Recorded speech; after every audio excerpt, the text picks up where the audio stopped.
We're married, so my partner can automatically come to Australia. Wrong. No, no, no, no, no, definitely not right. Getting married to an Australian citizen or a permanent resident doesn't give you any automatic right to anything when it comes to a visa.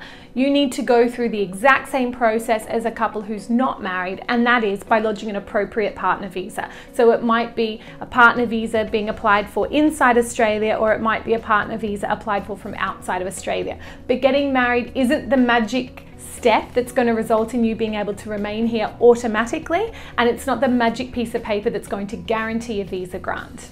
The partner visa process is really easy. My friend told me she lodged an application and hers was successful. Please don't take barbecue advice. Don't take advice from friends and family who've been through the application process. Learn from them, find out what the process was like, but when it comes to putting your evidence together, no two relationships are ever the same, so the amount of evidence required and the type of evidence or how you put the application together is not going to be the same. The worst thing you can do is rely on something that a friend told you. Immigration will tell me if I don't have enough information.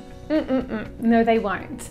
Case officers are not there to teach you how to put the application together. They're there to make a decision on your application, to judge your application. The responsibility is on you as the visa applicant and the sponsor to make sure you're giving the decision maker enough evidence to prove you meet the requirements. We've filled in the forms, we're married and we have a joint bank account. This application's bulletproof. Wrong. So filling in the forms is really only 10% of putting an application together. A marriage certificate, joint bank account are helpful, but you're going to need a lot more than that to prove that you're in a genuine and continuing relationship. If we apply for the partner visa while the visa applicant's outside Australia, we can't see each other in the processing times. That's wrong, and that's probably one of the saddest misconceptions. I've seen situations where people have taken advice from a friend. Their friend have told them, oh, because you're applying from outside Australia, the visa applicant can't come to Australia in the processing times.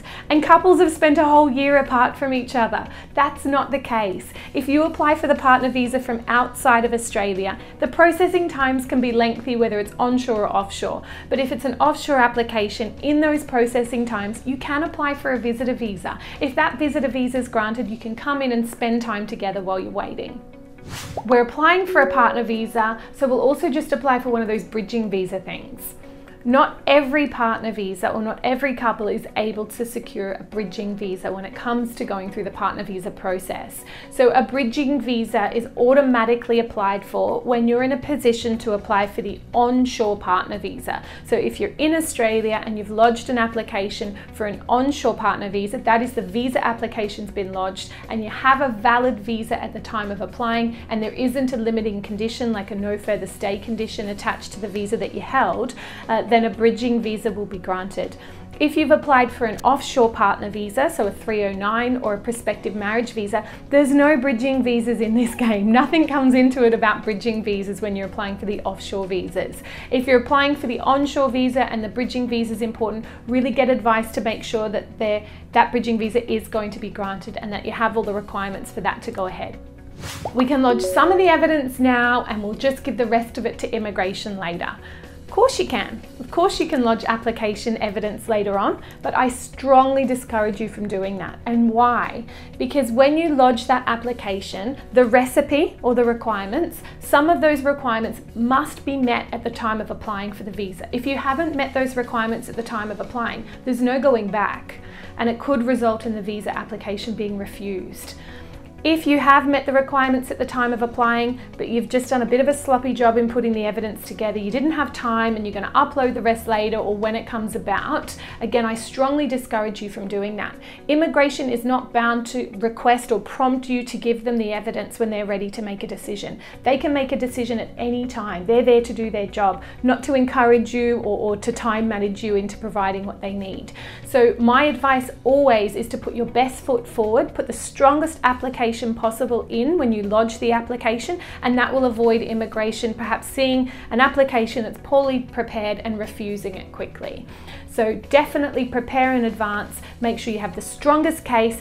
After lodging the application, you can certainly do updates, and that's strongly recommended when you're in a partner visa in the process of going through a partner visa, because if that processing time, let's say it takes 10 months or a year and a half, more evidence will become available. But that doesn't remove the requirement to have a strong application at the time of applying. In the processing period, I can't leave Australia. That's not the case in all circumstances.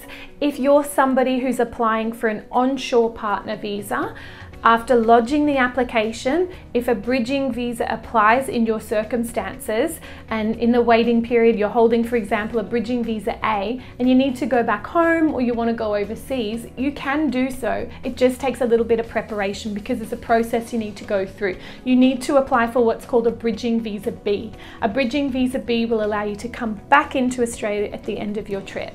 So if you are waiting, if you're experiencing lengthy processing times and the two of you are in Australia and you hold a bridging visa A and you need to go offshore, then have a look at the process for a bridging visa B.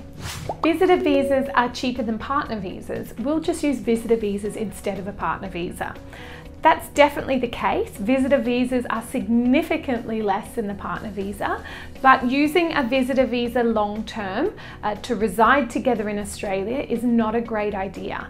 And you'd like to probably consider this before you head down the pathway of using multiple visitor visas on an ongoing basis without having lodged a partner visa. The reason being is the time you may hear it's not a great option is when you're entering through immigration at the airport.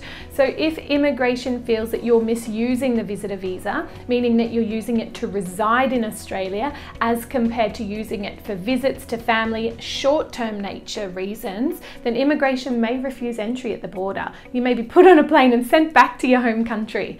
That's pretty extreme, but it's really important if you are in a relationship with somebody and you do see a future with them, that visitor visas are only going to be short-lived. They're not intended to be used long-term, and you need to start to put a plan in place to work towards that partner visa. If you are using a visitor visa ongoingly and you are concerned, it might be best to get advice from a registered migration agent. Using a migration agent is a waste of money. All they do is fill in the forms. That's not the case.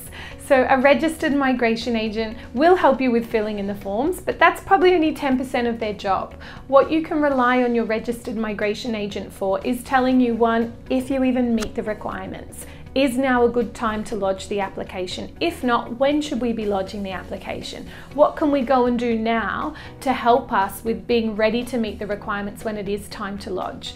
Your migration agent's responsible for giving you a checklist and letting you know what information and evidence you and your partner need to give to the Department of Immigration. They'll help you check your evidence and let you know, is this enough? Does your evidence clearly prove that you're in a genuine and continuing relationship? Does the application on the whole meet all of the requirements, or is something more needed? Your migration agent will help you with your statements of relationship, your witnesses and their statements. They'll help you prepare the application in a way that helps immigration see clearly that you do meet the requirements. They're available for those days where you're just not too sure, you're worried, you've forgotten what you were told, you're not sure about how certain circumstances that come up will affect your application. That's what you can rely on your migration agent for, giving them a call, running the situation by them, and having that ongoing support throughout the processing times. Processing times can fluctuate. They can be anything from 6 months to a year and a half, in some cases 2 years.